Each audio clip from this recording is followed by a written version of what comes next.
Today, Pakistan says it shot down Indian drones as tensions simmer. Russia is building a major new explosives facility in Siberia. And Republicans can't agree on how to pay for Trump's first-term tax cuts.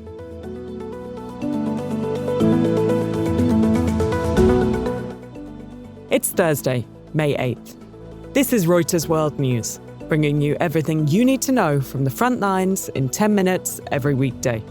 I'm Tara Oakes in Liverpool.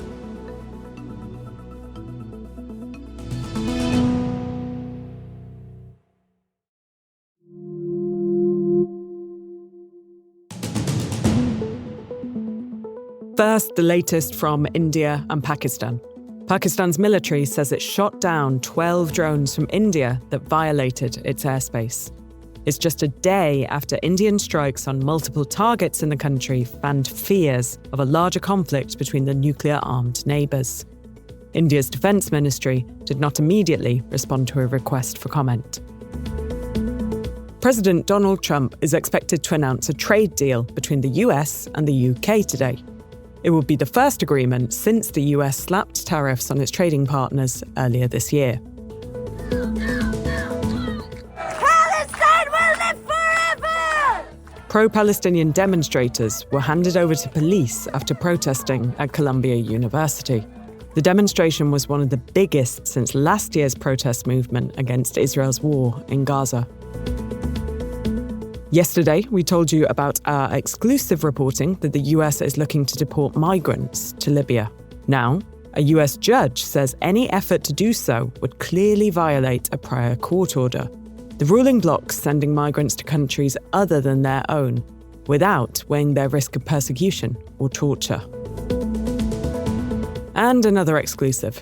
The UAE is mediating back-channel talks between Syria and Israel. That's according to 3 sources. The indirect talks focus on confidence building between the two countries, which have no official relations. More about the challenges Syria faces after the fall of Bashar al-Assad in a special episode of the podcast. We'll put a link in the description.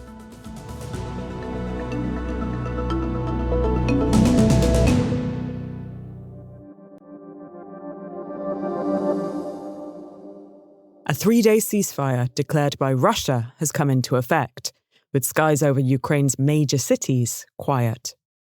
Ukraine has not committed to abide by the Kremlin's ceasefire, and earlier this week launched successive drone attacks on Moscow, forcing the closure of airports in the Russian capital. Now, Reuters can report that nearly 2,000 miles east of Moscow, in a small Siberian town, Russia is preparing to ramp up production of a powerful explosive used in artillery shells and other munitions. Our reporting strongly points to this being an explosive known as RDX. A Ukraine bureau chief, Christian Lowe, explains what it could mean on the front lines. The projected annual production of RDX from this new facility is 6,000 tons a year, enough to fill the warheads, the business end of a very common 152mm artillery shell, around 1 million times over. To put it in context, Russia annually is producing around about 2 million artillery shells of various types. And here's the issue. Russia isn't actually able to produce artillery shells as fast as they are using them on the battlefield. So that made it really important for Russia to boost its ability to produce its own munitions in enough numbers. So to bolster that domestic production, Russia has been importing millions of artillery shells from North Korea. Ukraine's Military Intelligence Directorate says 2.7 million in 2024 alone.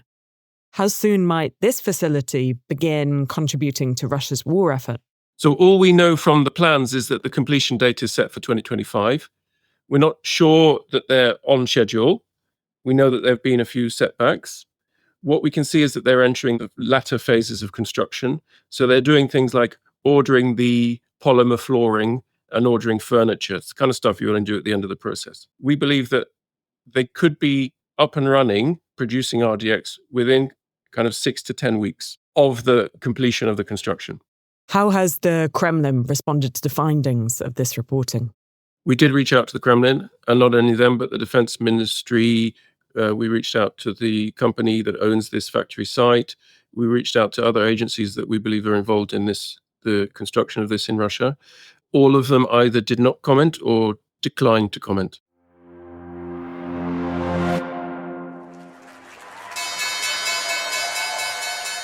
The US Federal Reserve held rates steady yesterday, as economic uncertainty remains the most certain thing about this economy. It's a fairly clear decision for us to wait and see and watch. Our Fed reporter Howard Schneider was in the room for Fed Chair Jerome Powell's remarks. This is Donald Trump's economy now, and Jay Powell pretty much said that without actually saying that they are handcuffed, waiting to see what Trump decides and then how that lands in the economy. It doesn't mean they're going to sit on their hands. It means they want to get a clear signal from the data that the economy is tilting in one direction or the other. And the problem right now is that tilting in one direction or the other is very much conditional on what trade regime and what tariff regime ultimately emerges from the Oval Office.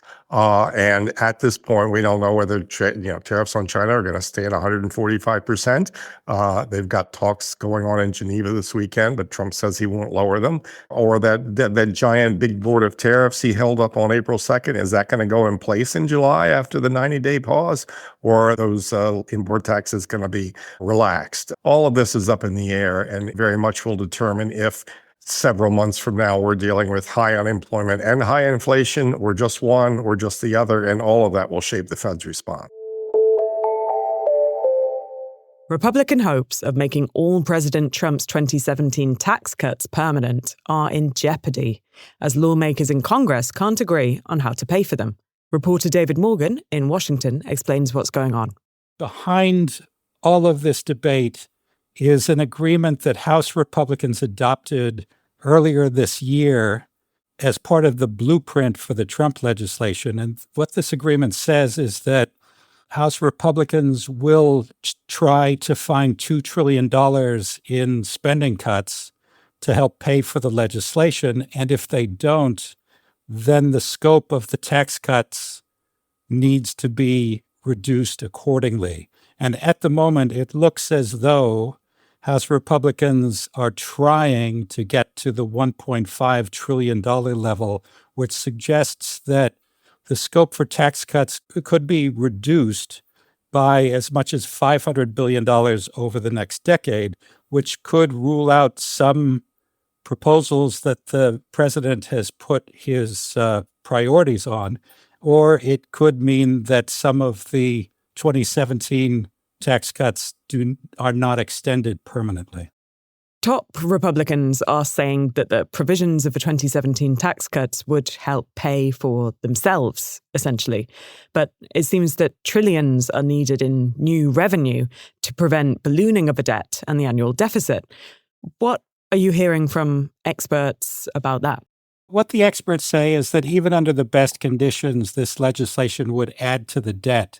But there are some additional problems on the horizon. One is that Republicans have been projecting this rosy economic picture. Unfortunately, the prospect for economic growth has been dimmed by President Trump's tariff policies, and his crackdown on immigration to the United States is also expected to tighten the U.S. labor force, which is a fundamental pillar of economic growth.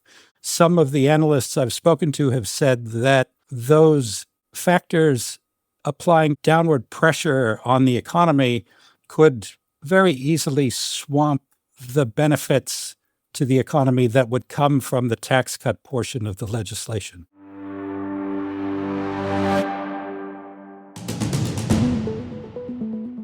Federal health agencies will create a database of autism patients enrolled in Medicare and Medicaid. Health Secretary Robert F. Kennedy plans for it to be used to study the causes of autism spectrum disorder.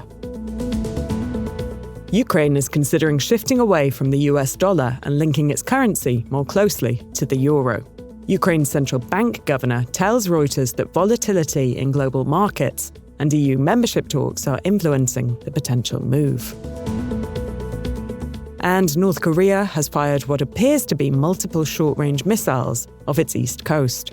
That's according to South Korea's military, which says the launch is likely to test performance of projectiles for export.